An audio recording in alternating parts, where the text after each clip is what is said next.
Hi, everybody. Welcome to another edition of Mic'd Up with McIlvoy, where we sit down with those that make a difference on the sports scene across the city of Houston. Honored to have a member of the Houston Texans defense in studio with us, a conversation on his journey to the National Football League. We're talking about Jalen Pitre, Texans safety, set to begin season number 3 of his career. Special moment for Jalen playing in his hometown. He grew up nearby in Stafford, Texas, Stafford High School, before starring at Baylor University, and then, of course, being drafted by the Texans. In the next 30 minutes, you're going to get to know Jalen, what he's all about on and off the field. Enjoy the conversation. It is a pleasure to have one of the Houston Texans star players here in studio. Fans have grown to love Jalen Pitre, and he's hanging out as we prepare for a brand new NFL season. Good to see you, man, and thanks for hanging out in the studio with us. And we're used to seeing you and talking with you out there at practice and during camp and in season, but you're right now, as we tape this, a little bit of a break before the season starts. But it was a long, grueling camp, as they always are, aren't they? Oh yeah, it was a long, grueling camp, but we definitely got a lot accomplished, and it was real fun. You know, we got to compete against the best of the best, and the team overall, I think we got better. So, you know, we're trending in the right direction and ready for, you know, game 1. This NFL's, and we'll talk a lot more about this season in a few minutes when Aaron Wilson joins us, but man, just preparing for a season, and people think, hey, you just show up, you go through camp, and you're ready. But it's basically a year-round thing, right? Oh yeah, for sure. You're constantly probably a little bit of a break after a season ends, but then you're back to training again, right? Yeah, for sure. You can't ever take too long off, because then your body will start to change, and you won't be ready for the upcoming season. So you definitely got to stay in shape, stay in your playbook, and be ready for, you know, OTAs and the summer workouts, and then obviously training camp, which is what we just finished. Put training camp into perspective. I mean, it's every day, maybe a few random days break during the course of a training camp, but you're in this Texas heat, and recently you guys had the Rams here. They're used to that California weather. Oh yeah. But you guys go through this severe summers here. You grew up with it here, but does that help you mentally get ready as well? Oh, definitely. We know we have an edge on our on whoever we're playing, because, you know, we've worked in harder conditions than they have. So I think it does nothing but only prepare us for when it's game time, and it definitely makes us stronger physically and mentally. You believe you're about to start year 3? It's crazy. Time flies when you're having fun, but yeah, I'm enjoying it, and I'm ready to go. What have you enjoyed the most about this life in the NFL, and you getting the opportunity that obviously few people get, and you got to do it and are doing it right now for your hometown team? Yeah, it's a blessing. I think the biggest thing is probably the camaraderie with my teammates. You know, you don't get that anywhere else. You know, when you're in the off season and everybody goes to wherever they're originally from or where they live, it's always a tough time, but being back in the locker room with the guys is always the best, and definitely being on the field, competing with them and competing against other guys, like it's always fun to go out there and play. So I love the game of football, and thankfully I get to travel to NRG, where I grew up and what I seen growing up. So it's definitely a blessing. I want to talk a little bit about that, the growing up factor, and in fact, you grew up 20 minutes probably from NRG Stadium in Stafford, Texas, Stafford High School. When you reflect back at that time, I mean, you obviously top recruit, everything that you went on to Baylor. And did you go to a lot of games at NRG to watch the Texans? I went to a good amount, especially growing up. I think in high school it kind of slowed down a little bit, but definitely was always aware of what the Texans was doing. And like I said, I always drove by NRG Stadium and seen the stadium. So just the fact that I get to go there and I get to play there every day, I get to go to work there every day, it's a true blessing. Did you, reflecting back, did you when you're at games or driving by, did you tell yourself I want to play there one day? Was it stuff like that or no? Never, honestly. You just want a chance. Yeah, I really was looking forward to just playing college football. I was really intrigued by college football at the time. You know, it was Reggie Bush, it was Tyrann Mathieu, it was all these great college players. So that's what I was really worried about. But obviously, you know, God had a bigger plan, and He brought me back home to play professional ball for the Texans. So it was really cool. Walk me through growing up in Stafford and what got you going in football. Was that your only sport? Did you do other sports or track or anything like that? Yeah, so I play a multitude of sports. My dad kept me and my brother in football, obviously. Basketball was another big one. Soccer. We played soccer growing up, and then a little bit of track here and there. Me and my brother, we really didn't like running around the track, but my dad always knew that that would help us out in the long run. So yeah. He always had that vision for us, and big shout out to him and my mom for, instilling those great values in me and putting me in a position to get here today. What was it like growing up in Stafford? Kind of a small community, a tight-knit community? It is, and I grew up with the same group my whole life, K through 12, same schooling, and it was fun, playing in the backyard, going to the basketball courts, walking to Best Burger in Stafford. It's all of these core memories that made me into the man I am today, and I'm forever thankful for Stafford. When did you know, hey, I've got some skills here if I keep putting in the work, and it obviously led to you going to Baylor? Was there a time and a moment where you knew your skills were developing to the level that you'd get the attention that you got?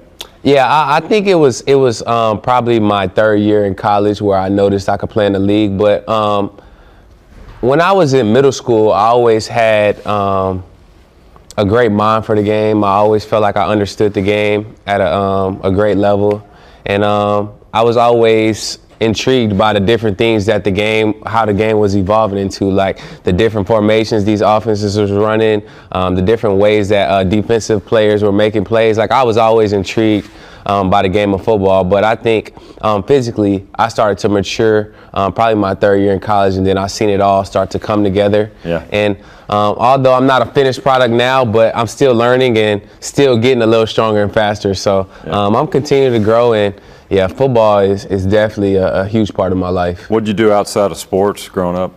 It was a lot of spending time with my family around food. My parents are from Louisiana. They're great cooks. So that's a good choice. It was a lot of eating and a lot of learning how to cook. And I'm not the best cook yet, but I feel like I got a couple things that I could, bring to the cookout if needed. So if there was like a cook-off contest, and it's like, all right, Jalen, you got to bring one dish that you feel like you could bring it. Yeah. What would that dish? I think I would bring some red beans and rice. Ooh, nice. Yeah, and I think that it would go the distance, and I probably wouldn't have nothing to bring home. Is there somebody you would consider a great cook on the Texans team that? That's a good question. Anybody talk about it, brag about it a little bit, or? Nah, not that I could think of. Hang with some of these guys, huh? Not that I could think of off the top of my head, but I'm sure there's a lot of dads on the team that can really throw down for sure. I like the red beans and rice, no doubt. Hey, you got to Baylor. What was that experience like playing? Your defensive coordinator was the now head coach, Dave Aranda, right?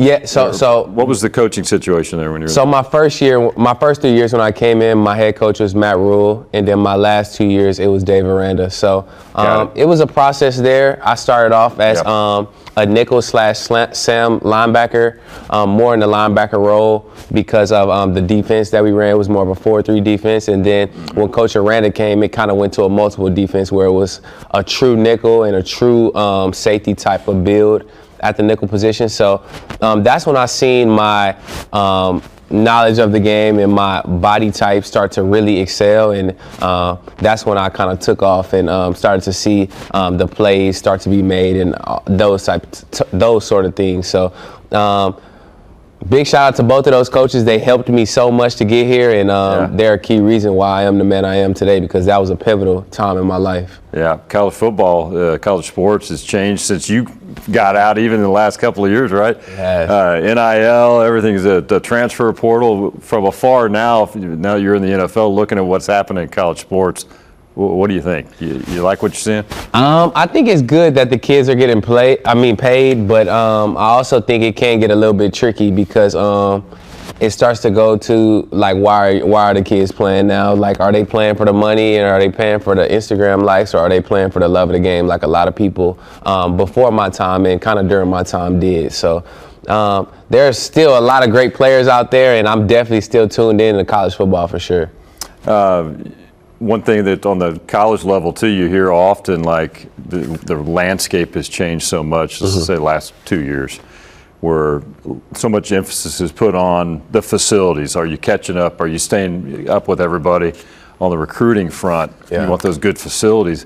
But now you're hearing more and more kids are coming in looking at facilities like, yeah, that's nice, but what's my NIL deal going to be? True. Are you concerned that that's going to get out of control? Yeah, I think that's the biggest I wouldn't say problem, but the biggest question mark I have for college football going into the future, like, are these kids really, because a lot of kids growing up, they're seeing it as well. So are they saying college football is going to be where I get my first check is when I'm going to turn professional? Like, is that what it's going to turn into, or is it going to still be that amateur aspect to it? So the NCAA is definitely going to figure out, there's a ton of professionals in that room. And like I said, I'm just still a fan of the game, and I love to watch those kids play. There you go. Hey, I want to talk about your involvement off the field as well. I know it's really important to what you do, representing the community, representing the Texans. Your charitable efforts, that obviously means a lot to you from foundation work, kids' meals, stuff that you've been involved with and that you want to give time to. Why is that so important to you? I feel like it's important because, I feel like I had those things growing up. There were a lot of people in my life that poured into me and made me into the man I am today, helped me during times where I wanted the clean back flap to put on my shoulder pads to look good in the game, where I wanted the new cleats, or I needed help with a meal. Those type of things. My parents weren't there. Like, it was a lot of people that helped me out. So I feel like in the position that I am right now, it is my duty to, shine light where it needs to be shined and to help out those who need to be helped. When you see the response that you get, let's just say kids' meals, the last couple of years you've been involved with them, when you see the response, the smile on their faces, the relief, and because if people aren't familiar with kids' meal, it's reaching out to kids that don't know where their next meal is coming from, for example. When you see the response, what does that mean to you? Man, it means the world to me, and it shows me that God is truly working in this community, and He's going to continue to use all of us to help out each other. Like you said, it's a lot of people that don't have as much as we do, so it's our duty to give back as much as we can and to lend that helping hand to those kids, because honestly, they're so vulnerable. They don't have the means to do it, to go get it. Their parents are trying as much as they can, but they're less fortunate as well. So like I said, we're going to help. We're going to get them the food, and we're going to empower them to do what they want to do. You had a good team around you, too, to balance life, your job in football and giving back, whether it's in season, off season. And is the wheels always turning on new endeavors you can get involved with? Oh, yeah, for sure. I'm definitely always trying to, keep my mind open to things. My parents are always challenging me. My girlfriend is always challenging me. My brother, we're always thinking of ideas to help out each other and to continue to develop ourselves. All right, very good. Yeah. All right, good stuff. Jalen Pitre in studio here on Mic'd Up with McIlvoy.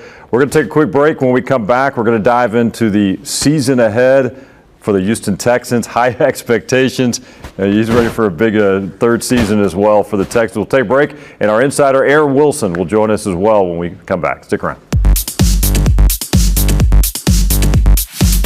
All right, welcome back to Mic'd Up with McIlvoy as we continue a fun conversation with Texans safety Jalen Pitre. A great conversation in segment one. Now we're joined here in segment two by a guy many of you know, our insider for click2houston.com, Aaron Wilson. Good to see you, Aaron. Good to see you. And our conversation continues with Jalen Pitre. And Jalen, we talked a lot about kind of your journey to get to the league, growing up in the area, being a hometown guy, and your charitable efforts. But you got a football season that's about to start. The work has been done during camp, and man, you live here, growing up here. You imagine feel the buzz in this city right now, coming off what you guys were able to accomplish last year, and the expectations are there. It's a pretty good feeling. Oh, it's a great feeling. We understand that the season is here, and we're all ready to go. We put in the work, we set the foundation, and it's just now about stacking those bricks and getting those wins. So we're ready to go. Jalen, when you think about the defense and the chance to do something special with all the guys that you have up front, everybody in the back end and the linebackers, what do you think about the defense and what's possible for you all? Yeah. Oh yeah, we're a hungry group of guys. I feel like we all want to win. We all looking forward to our one-on-one reps, and like I said, we're all hungry. I feel like in practice you can see it. We've been practicing against our team, so it's been a little bit of back up a little bit, don't go too hard, but now it's against the Colts, so we're ready to go, and we're ready to go out there and swarm. What's it like? People see D'Amico out there and the energy he brings, whether it's practice or on the sidelines of a game, just like he did as a player.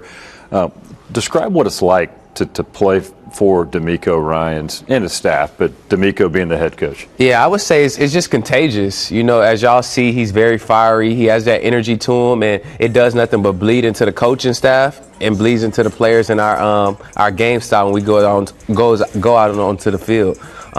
As you can see, we're all flying around with our hair on fire, playing aggressive and physical, and I think he does a good job in meetings, at practice. Everywhere he goes, he always has that energy about him. And that just, like I said, bleeds onto the team and how we play on Sundays. With him being a former player at a high level, does that help relate to what you guys are going through? Because you know he's been through the same thing before. Oh, yeah, for sure. He understands what we're going through, and he knows the ins and outs of the game. Like, he's a very smart coach. He knows where to put players to make plays, and he knows everything that's going on in the game. So big shout out to Coach Miko. Jalen, we saw the comfort zone, especially in the Giants game, and Derek Barnett, complimentary football. He gets the hit, you're in the right place, you're covering, but you're playing a position that is not new to you. It's similar to when you were the Big 12 Defensive Player of the Year. What's it like being there, and what do you like about playing that spot? Oh, I love it. It's definitely some continuity, like you said, from playing at Baylor. And I think my coach has seen that. And, you know, I'm just trusting and believing what they want me to do and just going out there with that swarm mindset that I talked about, going fast, physical, and aggressive when I get there. So that's kind of the mindset. And I'm having fun with my teammates. I think that's the biggest thing. When you have a job to do, is it fun? Like, do you enjoy doing it with the guys that you're doing it with? And I think when you're doing that, it does nothing but make your job easy. So I'm having a lot of fun. What about the new faces? There's a few new faces on the defensive side. Daniil, I think a lot of people are excited to see what Daniil Hunter can bring as well. Yeah. Paired opposite with Will Anderson Jr. But obviously part of the league. You're going to have a little bit of change each season. But what do they bring and as far as an energy level and expectation for this? Oh, yeah, they bring a lot of juice. Daniil is one of one. He's a guy that when he steps off the bus, you know what time it is, you know, and I'm trying to be right there next to him. Nice. Aziz is my dog. Like, he's a guy that does nothing but bring consistent energy, a great leader on our team. And then also I want to shout out the two rookies, Kamari and Kalen. You know, they've done nothing but show up every day ready to work. Ball hawks, guys that are really aggressive when the ball's in the air, and they're playmakers. Like, I'm really excited to play with them in the back end. So I'm enjoying it, and I'm ready to go. A couple random ones for you, but heard you have a game day ritual, or pregame rather, where you watch He Got Game. What is it about that movie that resonated with you, and do you still do that to this day? I know you've been doing that for a while. Oh, yeah. So I try to watch it probably like 1 or 2 days before the game. It's just my movie. Denzel did a great job in that movie. And I think a lot of the scenes kind of takes me back to when I was a kid and my dad was hard on me. He wasn't, you know, the guy that Denzel was, you know, in some of the bad aspects. But my dad was always pushing me and my brother to get better. And it's a big reason why I am where I am today. So, you know, it's just always like a little bit of a, you know, flashback to that. And it kind of grounds me and gets me ready for the game. You know the lines? You've seen it so much. Can you repeat the lines? I know the lines. I know Jesus Shuttlesworth, you know, all his, every part, the next scenes that's coming. That's my movie for sure. And I'm thinking about that locker room. A lot of funny guys. Who's one of the funniest guys on the team, and why would you say that? Yeah, I'm gonna have to say my boy Hefe, Jeff Okuda, number 11. He's probably the funniest on the team. You know, he's just very consistent.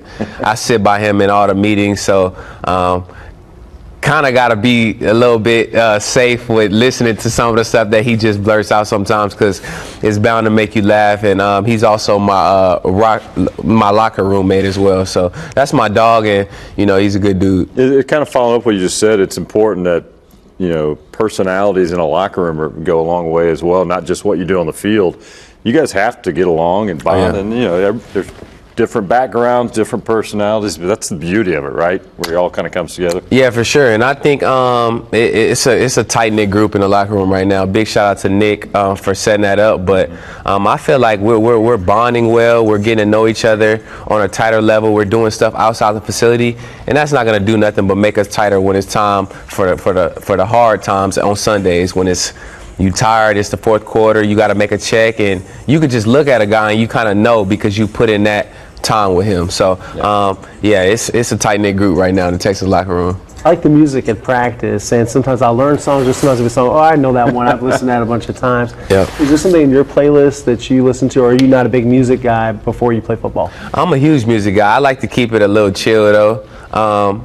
In these last couple of months, it's been more some Larry June, so a little bit more of a chiller vibe. I'll go with some Marvin Gaye to keep it a little old school, and then I'll go some Boss Man D-Lo or Ralph 09 to turn it up a little bit. There you go. Yeah. There you go. Who chooses that, by the way, every day? Is that a coach's decision or? No, it's just whoever gets on the aux. Whoever's feeling it. Yeah, and Rio's been doing a good job on the aux, so he been taking it, so he doing a good job. Junior. Yep. Hey, you got a few, about 3 or 4 minutes left to look at the season ahead, and man, you look at the division, man. This is you guys. If you read all the publications out there, it's Texans are the favorite to win this thing. But I know you guys look at this AFC South and say, man, you got Jacksonville, you got Tennessee, you got Indianapolis, who you open up with. I mean, this could be a good fight for this division title. Oh yeah, for sure. And I think the biggest thing is just about taking care of what's on your plate right now.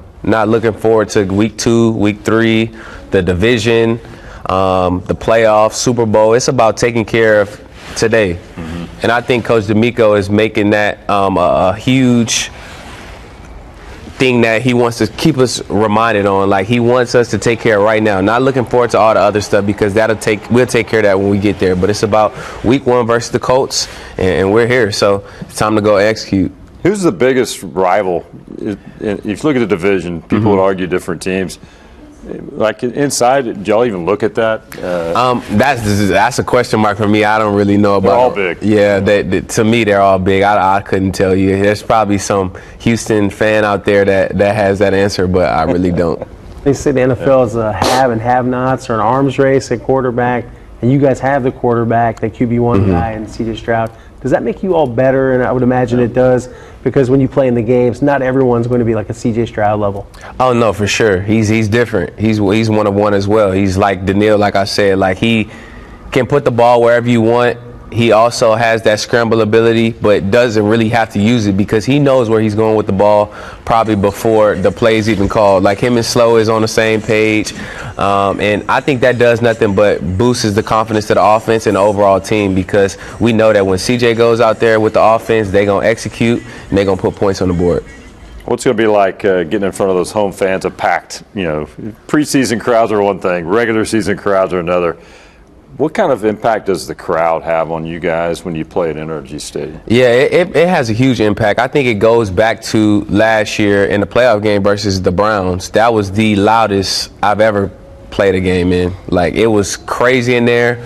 It was good atmosphere. It does nothing but messes up the opposing offense's communication. Like, it makes it so hard for them to communicate and talk, make checks. So that does nothing but makes our job easier. So big shout out to the Houston fans. A lot of people showed up for the preseason game. That was the most I've ever seen. Yeah, there were more than usual. Yeah, we're ready to see them come out this season and be loud. But you guys feed off of that, right? For sure. Whether they're making noise when the opposing offense is on the field or not, but just the energy itself when you walk on that, run on that field. Yeah, the aura and the energy of the stadium is definitely a cheat code for a team. So yeah, we've been showing up for sure. We just got to keep going. You guys have been the change, because a lot of the guys like you that have been on the team for a few years, you know what it's like to be on the other side of the coin where things aren't as good. You're trying, you're scratching, you're trying to build something, and now you guys are there and you just got to keep building it. Nah, for sure. Like you said, it's a part of the process, and I think we're continuing to see the fruits of our labor starting to come in and show itself. So we're just trying to keep stepping and continue to grow and continue to get everybody out there, turn up the stadium, and continue to make plays. Well, it's going to be a great season ahead for the Houston Texans, and for this guy right here, Jalen Pitre, who is set to begin year number 3 with the Houston Texans. It's going to be a fantastic season. Man, thanks for hanging out with us. Appreciate y'all, man. Thank you very much. Talking a little football, obviously, but man, I've enjoyed learning more about your journey to get here, but definitely what you're doing, and I know it means a lot to the whole community of your charitable work. You're making a difference, man. For sure. And, using your platform in a great way. So Best of luck to you this season. Go get some wins, and man, let's make a run at the Super Bowl. Yeah, let's do it. Sounds good. Jalen Pitre, Houston Texans, wrapping up another edition of Mic'd Up with McIlvoy. Also, thanks to Aaron Wilson for hanging out as well. We'll see you again soon. Enjoy the football season, everybody.